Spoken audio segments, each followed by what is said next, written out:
అందరికీ నమస్కారం అండి. ఈరోజు మనం మహబూబాబాద్ జిల్లా నెల్లికుదురు మండలం బంజారి గ్రామంలో ఉన్నాము.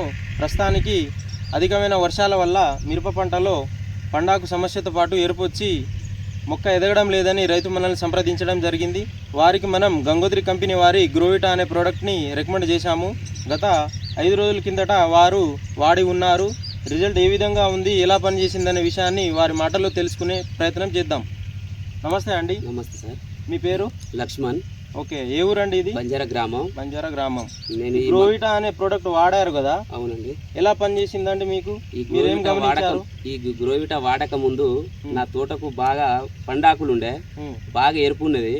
గ్రోవిటా గంగోత్రి వాళ్ళది గ్రోవిటా కొట్టు, నీకు అన్ని క్లియర్ అవుతుంది, పండాకులు పోతుంది, తోట కూడా నల్లగా మారుతుంది. కొట్టిన తర్వాత నా తర్వాత రాను వేరే మంది ఇస్తా అని చెప్పి ఇది కొట్టి ఇప్పుడు ఈ వాటికి 7 రోజులు అవుతుంది. పండాకులు అనేది క్లియర్ అయిపోయింది. తోట కూడా మన మొత్తం నల్లగా ఉన్నది. మంచి గనుపులు మాత్రం దగ్గర ఎలాంటి ముడత లేదు, నీట్గా ఉన్నది. గనుపులు దగ్గర ఉన్నది, నీట్గా ఉన్నది తోట. ఈ మందు అందరూ వాడవచ్చు, నాతో పాటు రైతులు కూడా వాడి ఫలితం పొందవచ్చు. ఈ గ్రోవిటా వల్ల లాభం ఉన్నది, మంచిగా పనిచేసింది, ప్రతి ఒక్క రైతు వాడవచ్చు.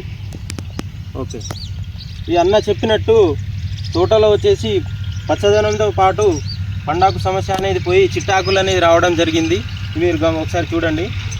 దీంతో పాటు మీ తోట రైతులకు చెప్తారా అండి ప్రోడక్ట్ వాడమని? అందరికీ చెప్తామండి. ఇది ఫలితం ఉన్నది, మంచిగా రిజల్ట్ ఉన్నది కాబట్టి అందరూ వాడవచ్చు, నాతో పాటు రైతులు అందరూ వాడవచ్చు. అందరికి ఫలితం ఉండదు. దీనికి కంపల్సరీ ఇంకోసారి వాడదాం అనుకుంటున్నా నేనైతే మళ్ళా. Okay, thank you.